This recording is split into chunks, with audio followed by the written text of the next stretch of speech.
நீங்க நிறைய விஷயம் ஆசைப்படுறீங்க. நீங்க ஆசைப்படுற விஷயத்த யூனிவர்ஸ் கிட்ட கேட்குறீங்க. ஆனா ஆசைப்படுற விஷயம் எதுவுமே நடக்க மாட்டேங்குது. வேலை செய்யலைன்னு உங்களுக்குள்ள தவிச்சிட்டு இருக்கீங்களா? அப்படின்னா ஒரே ஒரு பாசிபிலிட்டி இருக்கு. நீங்க ஆசைப்படுற விஷயத்த நீங்களே உங்களுக்கு தெரியாமையே பிளாக் பண்ணிட்டு இருக்கலாம். இந்த வீடியோல முக்கியமா அதை பத்தி தான் பேச போறோம். அக்கௌண்ட்டை ஃபாலோ பண்ணிக்கோங்க. இந்த வீடியோவை சேவ் பண்ணி திரும்ப திரும்ப பாருங்க. 5 signs you are blocking the universe. 5வது சைன் ரொம்பவே முக்கியமானது. தொடர்ந்து வீடியோ பாருங்க. Number 1 sign negative self talk. ஒரு நாள் ஃபுல்லா நீங்க பேசுறதெல்லாம் கவனிச்சிருக்கீங்களா? கவனிச்சீங்கன்னா உங்களுக்கே தெரியும், உங்களையே நீங்க வெறுக்க ஆரம்பிச்சிருவீங்க. அதுதான் முதல் மிஸ்டேக். நீங்க உங்களுக்குள்ள என்ன அதிகமா சொல்றீங்க? எல்லாமே நெகட்டிவான வார்த்தைகள் தான். நான் ஆசைப்படுற விஷயம் எனக்கு கிடைக்காது, என்னால் அதை அடைய முடியாது, என்னை சுத்தி இருக்கவங்க எல்லாம் தப்பா இருக்காங்க, நான் ரொம்ப அன்லக்கியான பர்சன், எனக்கு லக்கே வர மாட்டேங்குது, யாரை பார்த்தாலும் என்ன ஏமாத்துறாங்க. இதை நாள் முழுக்க நீங்க பேசிட்டே இருக்கீங்க. இதுதான் பிக்கெஸ்ட் பிளாக்கே. Number 2 doubt after asking.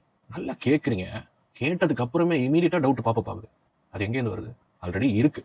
அப்ப அதெல்லாம் மாத்தணுன்றதுக்காக தான் இதெல்லாம் நடக்குது. இப்போ நீங்க கேட்ட உடனே டவுட் தான் பண்றீங்க.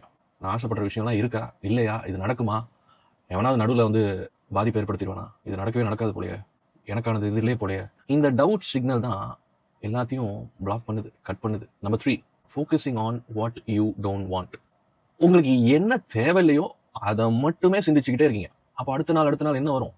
அதைத்தான் நீங்க நிறைய பார்ப்பீங்க. பிரச்சனைகளாகவும், பிரச்சனை கொடுக்குற மனிதர்களாகவும், சுச்சுவேஷன்ஸ் ஆகும். ஸோ முழுக்க உங்களுக்கு வேண்டாததை தான் ப்ரோக்ராம் பண்ணிட்டே இருக்கீங்க, ஃபோக்கஸ் பண்ணிட்டே இருக்கீங்க.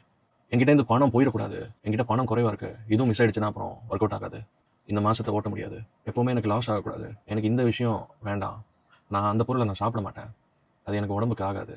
இதெல்லாம் பேச பேச பேச உங்க மைண்ட் எதை பார்க்குது? லாஸ். திரும்ப திரும்ப லாஸை தான் நீங்க ப்ரோக்ராம் பண்ணிட்டே இருக்கீங்க. தப்பாச்சே. ஸோ அப்போ 4வது சைன் இம்பேஷன்ஸ். பொறுமையே கிடையாது. 21 வருஷமா, 31 வருஷமா, 41 வருஷமா, 51 வருஷமா நெகட்டிவ்ல அப்படியே குளிச்சு இருப்பீங்க. இன்னைக்கு ஒரு ஆப்பர்ச்சுனிட்டி வந்தோடனே மாறுறதுக்கு ஆப்பர்ச்சுனிட்டி வந்தோடனே அடுத்த நாளே மாறிடும். எப்படி இந்த 41 வருஷம் பண்ண விஷயத்த 51 வருஷம் பண்ண விஷயத்த ஒரே நாள்லயே மாறுறது. அந்த இம்பேஷன்ஸ் தான் எல்லாத்தையுமே தடுக்குது. கொஞ்சம் கொடுங்க. 7 நாள், 14 நாள், 21 நாள், அப்படியே டைமை இன்க்ரீஸ் பண்ணிட்டே இருங்க. இந்த அவசரத்தை ஸ்டாப் பண்ணுங்க. அப்போ இன்னைக்கு கேட்டு நாளைக்கு வரதுக்கு 1 day டெலிவரிலாம் கிடையாது அமேசான் மாதிரி. புரியுதா? அதுக்கான டைமிங் இருக்கு, ப்ராசஸ் இருக்கு. அதை ஃபோக்கஸ்டா பண்ணும்போது அற்புதமா கிடைக்கும். 5வது, இதெல்லாம் சொல்லிட்டு ஆக்ஷனே எடுக்காம இருக்கிறது. Not taking action. நம்ம தான் ஆசைப்பட்டது யூனிவர்ஸ் கொண்டு வந்து கொடுத்துருன்னு சொல்லிட்டு நீங்க எந்த முடிவையும் பண்ண மாட்டீங்க, எந்த ஸ்டெப்பையும் எடுக்க மாட்டீங்க. அது எப்படிங்க கிடைக்கும்? யூனிவர்ஸ் அப்பப்போ சிக்னல் கொடுக்கும், நீங்க மூவ் ஆகவே மாட்டீங்க எப்போதுமே. அப்போ எப்படி வந்து சேரும்?